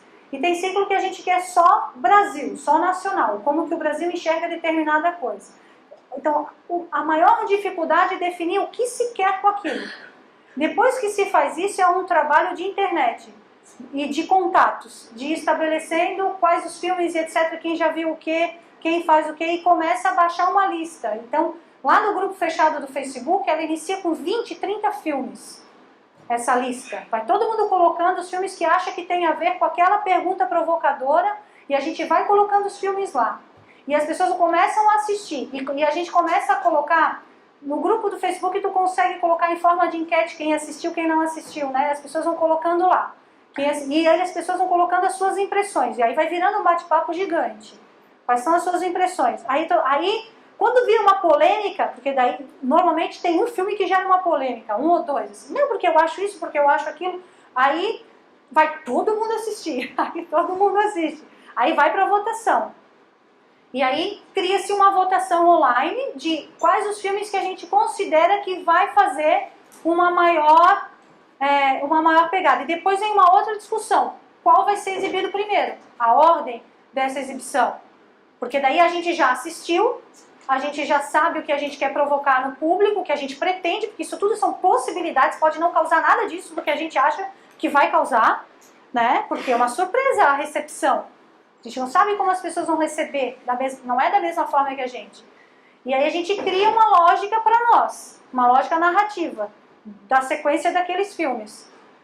Então, se uma pessoa vai o ciclo inteiro, ela vai ter determinada sensação. Se a pessoa pinga no ciclo, vai só num, ela vai ter outra percepção, porque as obras por si, elas se bastam, elas têm início e o fim que o diretor quis dar, certo? Mas a gente trabalha com a ideia dessa seleção, não existe um ser, né? Alguém que vai dizer isso. Não existe. Existe o grupo que vai colocando lá. Às vezes tem filme meu que não entra nem no filme que eu indiquei. Não entrou nada. Gi, não. E teoricamente, daquele grupo hoje que se estabeleceu, eu sou a pessoa que mais vê filmes, vamos dizer assim, né? E eles falam, não, e eles descobrem raridades que eu não conhecia. Eles descobrem, a gente chegou a exibir animação japonesa para discutir um tema político, não vou conseguir lembrar agora, depois tem que entrar ali. Eu podia mostrar para vocês, entrar rapidinho no grupo fechado, né? Para vocês terem dar uma olhadela no grupo fechado do Facebook para ter uma noção como... os repasses da reunião, que nem todo mundo vai à reunião mensal. O repasse é feito no grupo fechado do Facebook. A gente não tem ata, a gente não tem livro ata. Se der um bug, né, de uma tempestade solar e a gente perder, a gente perde a nossa memória. E eu iniciei esse debate agora com eles, assim.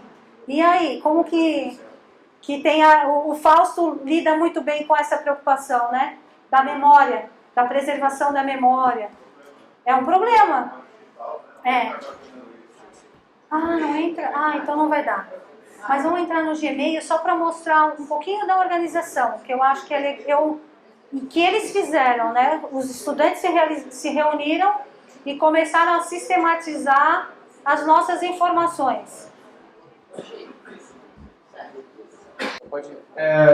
Enfim, a gente tem uma sessão de cinema, assim, que é quinzenal, e no núcleo da EJA, né, nosso centro matutino. No centro matutino. E no caso, assim, o foco não é discutir o cinema, assim, me pareceu conceitualmente, assim, o foco fica voltado para o cinema, como, não sei se seria linguagem, mas a gente não tem essa intenção de discutir cinema em si, né? A gente discute outras coisas através dos filmes, cenas, conteúdo. A gente também. As problemáticas, as pesquisas, isso. Enfim, outras coisas relacionadas às áreas de cada professor. E que é uma diferença que me pareceu um pouco do cinema clube. Assim. Embora essas discussões devam ocorrer também, né, com certeza, não tem muito da linguagem do cinema, assim, né, técnica ou... então. E... Não, mas só perdão. Que parece diferente. E eu posta me pareceu ser de induzir, graças a criar e tal, os cineclubes. E é extracurricular, né?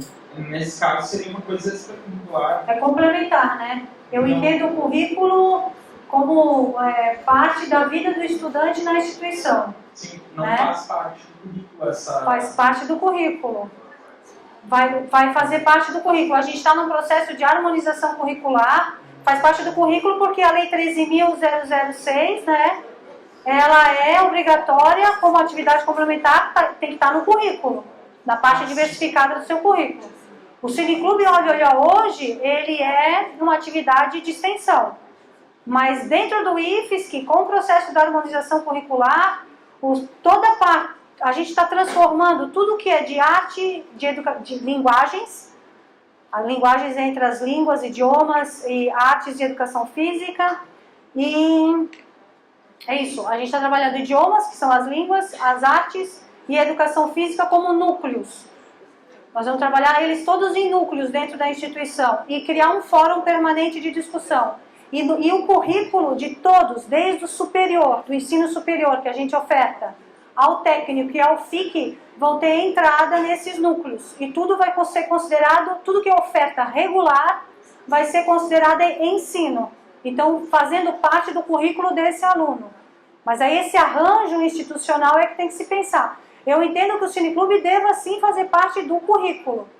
Se ele está dentro de uma instituição de educação, e ele tem um propósito de formação, por que não transformá-lo como atividade curricular?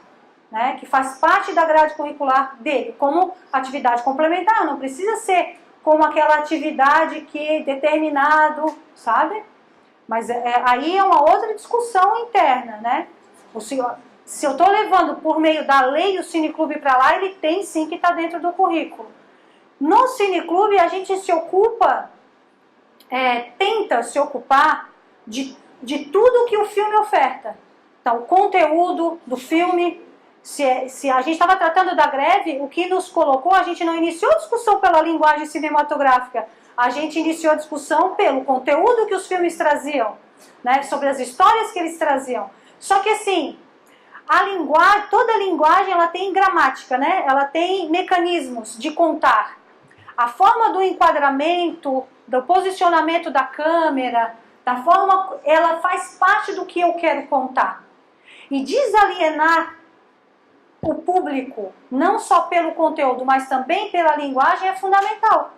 Porque a gente vai conseguir, de fato, por exemplo, eu quero uma cena dramática, eu quero transformar Hitler numa formiga, né? Vou fazer o contra-plongé, não é? Vou vir de cima para baixo, ele vai virar uma coisa minúscula. Mas eu quero dar uma ênfase para que ele seja muito poderoso. Vou colocar essa minha câmera de uma outra forma.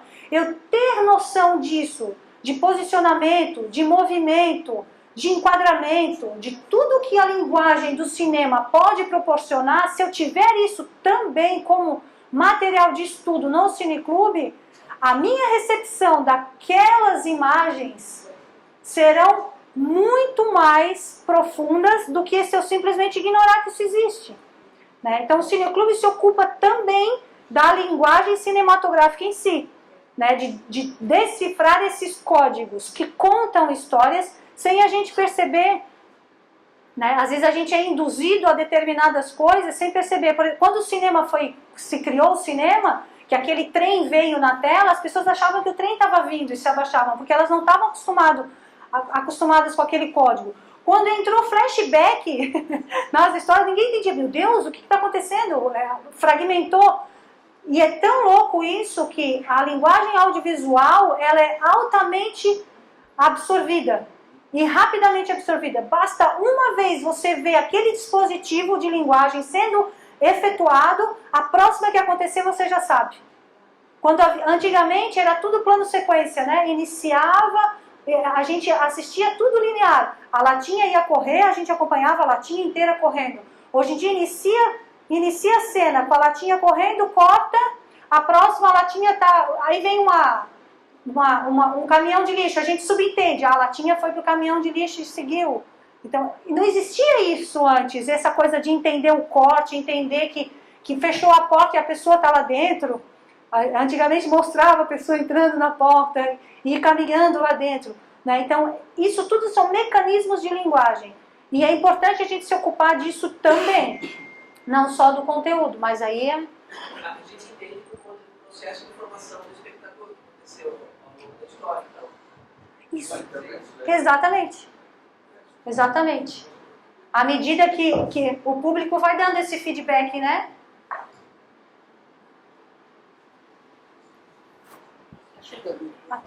Assim, só para ilustrar, a todo momento você está fazendo audiovisual. Você está no celular, você está enviando uma fotografia, você está fotografando e você está trabalhando com audiovisual. E o importante é que você se aproprie dessas linguagens, de todo esse mecanismo, para poder saber como usar também. Agora não é do dia para a noite, né? Isso tudo não é assim, não é vamos para a lousa, né? Uma ação cineclubista, essas coisas vão surgindo naturalmente. Por incrível que pareça, nunca se parou num debate para dizer, olha aquilo. Sempre vai ter alguém no público que é mais atento a isso. E vai começar a trazer essas discussões. Não gosto da palavra contaminar, não é contaminação. Contaminação a gente pensa em coisa ruim. E vai afetando outras pessoas e as pessoas vão se ocupando disso. E aí o nosso debate inicial, ele era nível, lá há um ano atrás, quando a gente iniciou o cineclube, o nosso debate todo era em nível de sensações. Gostei, não gostei, me identifiquei, lembrei de tal coisa, não lembrei. Ele era...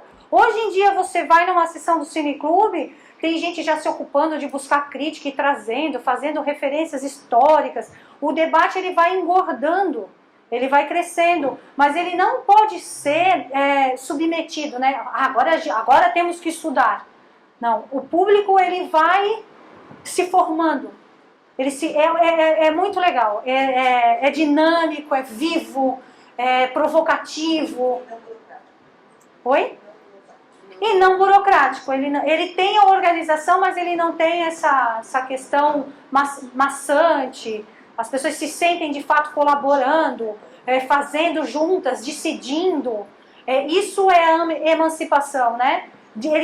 Nós decidimos o que queremos ver, nós decidimos a forma como a gente vai fazer, e a gente se surpreende, porque foge também às questões que a gente previu ou que induziu. Só nesse sentido, assim. Mas sempre inicia pelo conteúdo. Boa tarde, meu nome é Paulo. A minha pergunta é... eu vi uma imagem do filme, baseado no filme do Saramago, chamado Que Saiu Sobre a Cegueira. A gente vive numa sociedade onde a imagem, ela, em todo momento, né, ela predomina. Como que fica a questão das pessoas cegas? No caso, existe um acervo Audiodescrição, né? audiodescritivo para esses alunos, no caso, cegos? Então, a Lei 13.006, uma das questões do GT é o fomento à audiodescrição e um fomento para o closed caption, que é para surdos, né? Então, assim, não tem muita produção ainda. Os novos editais já estão solicitando, os novos editais de fomento já estão solicitando de que na finalização já tenha que ter. Antigamente, para incluir legenda, também teve que entrar como normativa, né? Aí agora tem que entrar a normativa para isso. Mas a gente ainda não tem um acervo grande com acessibilidade plena, né? Até porque para fazer essas sessões, vai ter que fazer também uma discussão com o público que frequenta. Porque fazer uma sessão audiodescrição para o público como é que chama? Para o que enxerga e para o que escuta, né? Para o vidente. Me fugiu a palavra. Para o vidente é diferente também. Vai ser estranho você ver todo o audiodescrição. Então você vai ter que fazer sessões com a acessibilidade, né? Que é diferenciado.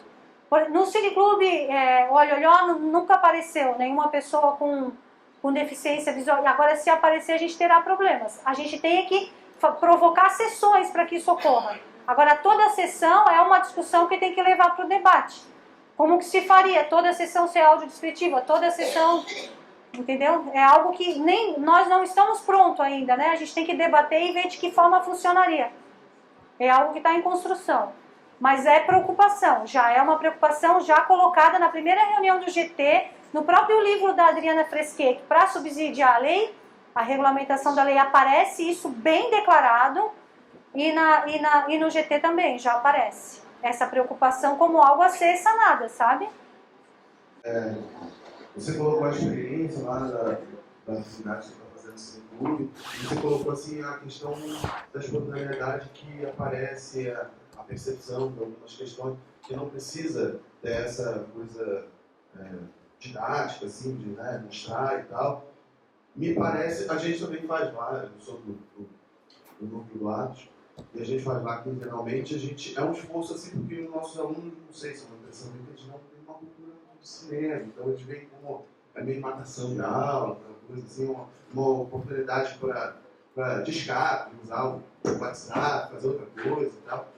E parece que a gente tem que fazer isso. Eu não sei em que medida. Parece que a gente tem que ser didático. Tem que prestar atenção na cena, porque isso é assim. Cinema a gente precisa fazer tal coisa para assistir o cinema e tal. Tem que ser uma coisa assim meio.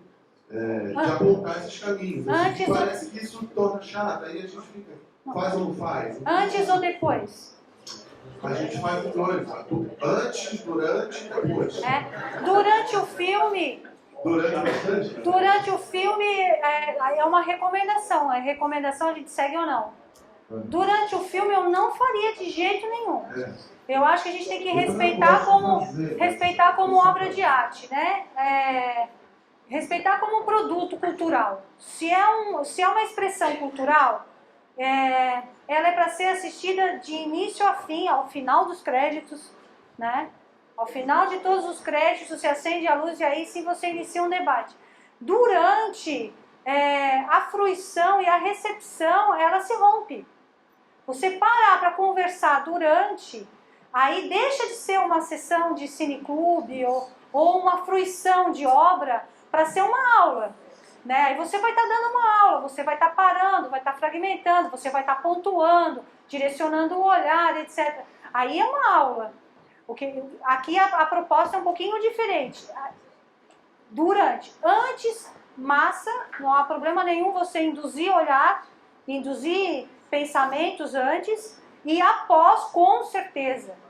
Após é a hora de lavar tudo, assim, né? Da gente expor, e aí sim vai apontar as suas questões, vai apontar exatamente o que você queria, mas assim, sempre primeiro permitir a fala. Normalmente, nos primeiros debates, eu deixava para minha fala ficar do meio para o fim, sabe? Para não iniciar a fala, para deixar as pessoas começarem a se expor, senão inibe todo o processo de exposição. É muito raro hoje as pessoas quererem falar. A gente está numa sociedade de opiniões, né? A rede social trouxe, todo mundo opina sobre tudo. E todo mundo se ofende com uma facilidade absurda, né? E aí, o que a gente precisa? E aí, o que está criando? Está criando exatamente o que a professora, vou usar sua fala, por isso não me envolvo. Está criando essa coisa da gente ir para uma zona de conforto que a gente não quer mais conflito. Só que a gente precisa de conflito para poder se movimentar. A gente não se movimenta sem conflito. Só que há formas e formas de criar conflitos, né? Então, trabalhar isso, talvez eu acho importante, se tu está sentindo essas dificuldades, é a relação que vai apontar o caminho que a gente deve começar a trilhar, e acertando e errando. Mas seria um momento de envolvê-los na produção disso. Entendeu?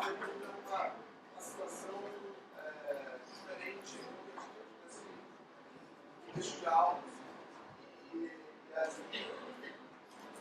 pra gente é aula. É aula? É aula. Aí o pessoal levantar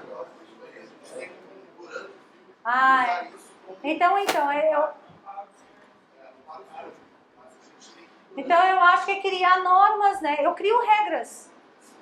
A gente cria regras nas nossas relações, né? Eu tenho regras com os meus filhos, eu tenho regras com o meu marido. A gente cria regras nas relações. Talvez seja um momento de dar uma pausa com esse grupo e criar o rol lá, né? As regras. Para a gente se respeitar como coletivo, para a gente crescer e vai. Claro que tu não vai conseguir fazer com que as regras sejam cumpridas de primeira, né? Mas você vai se relacionando e o grupo vai tensionando, porque o próprio grupo, quando você tem regras expostas, deixa de ser você a cobrar a regra. O grupo, opa, olha lá, é a rodinha. Eu dei aula para educação infantil muito tempo. A rodinha é genial, né? Ela pode ser aplicada até a terceira idade e vai adiante.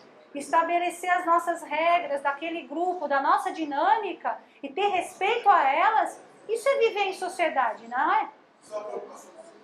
Isso estava tendo entrada e saída, tinha gente chegando na sessão, entrando e saindo, começou a gerar um desconforto, não precisou ninguém, simplesmente uma das pessoas do público, na hora do debate, falou, antes de mais nada, gostaria de dizer que eu me sinto muito afrontado com essa porta abrindo e fechando e está quebrando a minha leitura.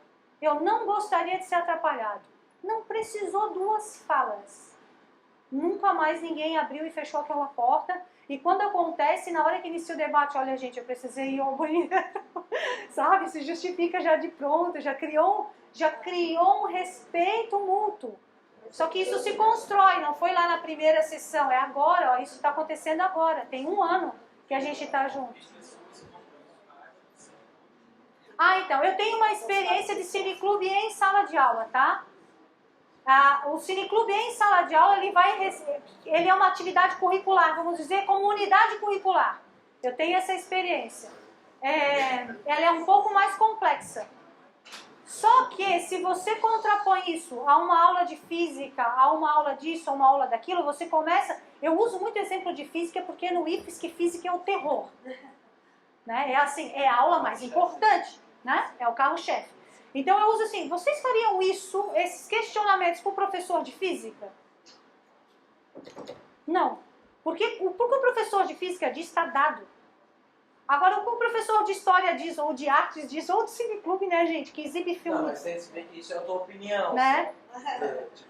É a mesma coisa a questão do médico ou qualquer outro científico. Não, o médico falou. Exatamente. Agora, um cara que fala sobre a sociologia, fala sobre a questão, assim, não, isso é a tua opinião, é a tua opinião. É que tinha gente lá. É o que a gente precisa tentar. Então, fiquei pensando, quando o cara falou na aula, fiquei pensando, isso, eu já fiz piscina na UFSC, já participei, fui aluno do professor José Gatti, lá, da história. E daí, assim, que a gente aprendia, assim, tem que ser dinâmico, que eu uso um filme como um texto, como um jornal. Eu vou ler o jornal inteiro, vou lá e eu acho que a gente tem muito essa prática de trabalhar o filme e falar assim, eu observo isso, faz um corte, né? Então eu não sei se seria o caso de ouvir a esse respeito, se não é o caso da gente diferenciar situações, assim, porque, por exemplo, quando eu vou trabalhar com cinema como obra de arte, deixa o cara ali na frente, é a fruição mesmo, né? Que é diferente de quando você tem um aspecto que você quer chamar atenção, você para o filme, você volta e pergunta, são duas situações também, né? Porque uma coisa também é você saber, essa coisa, né, se existe alguém contrabocado. Uma coisa é você saber, você está no cineclube, que ó, eu estou lá, eu estou a fim de assistir aquele filme. Outra coisa está numa aula, para quem está assistindo, né? Acho que até o componente é diferente, né? Eu estou numa aula que, enfim, eu sou obrigado a assistir aquele filme. Gente, se eu conseguir separar isso, eu não desmereço a obra de arte, né? Só para esclarecer, a gente trouxe um recorte de uma possibilidade de atender a Lei 13.006, que é a atividade cineclubista. Tá? Poderia usar o cinema, a obrigatoriedade do cinema como aula e etc. Poderia, tem N formas de trabalhar cinema dentro da escola, dentro do currículo na educação. Eu estou trazendo o cineclube como um local oportuno, onde ele transgride, ele transcende a questão de ser só currículo, de ser só extensão, de ser só pesquisa. Ele abarca tudo. Onde a gente trabalha a comunidade junto com a comunidade interna. E aí aonde fica a dificuldade, né? Aonde fica, não é a dificuldade, é o desafio. Aonde fica o desafio para a escola? É tornar essa atividade oficial e contando como currículo. Né? É criar mecanismos e marcos dentro do seu plano pedagógico, político-pedagógico, reconhecendo essa atividade como formativa, curricular, e não só como extensão. O desafio maior é só esse, o resto é fazer. Né? Aí, claro, existem outras formas de trabalhar o cinema, por pedacinhos, curtas. Ok. Legal, se a gente entrar no vamos pensar nessa possibilidade do cineclube, enquanto uma ação, por exemplo, para organização estudantil, enquanto uma ação a questão comunitária, né? Separar mesmo, posso ter um momento lá que eu vou assistir o filme, para garantir, eu acho que a sobrevivência da proposta. Gente, acabou o tempo, né? A gente tem outras atividades à tarde, ao longo da tarde. Tem uma comidinha também, eu acho. Não sei se vai ter café hoje. Hoje não tem café. Total? Não teve Não vai ter. Então, eu agradeço a atenção. Foi uma honra bastante grande estar aqui. Coloco o Cineclube toda sexta-feira, às 18 horas, no IFSC. Está aberto para vocês conhecerem, ir lá, reconhecer. Na Mauro Ramos, do campus da Mauro Ramos. Obrigada.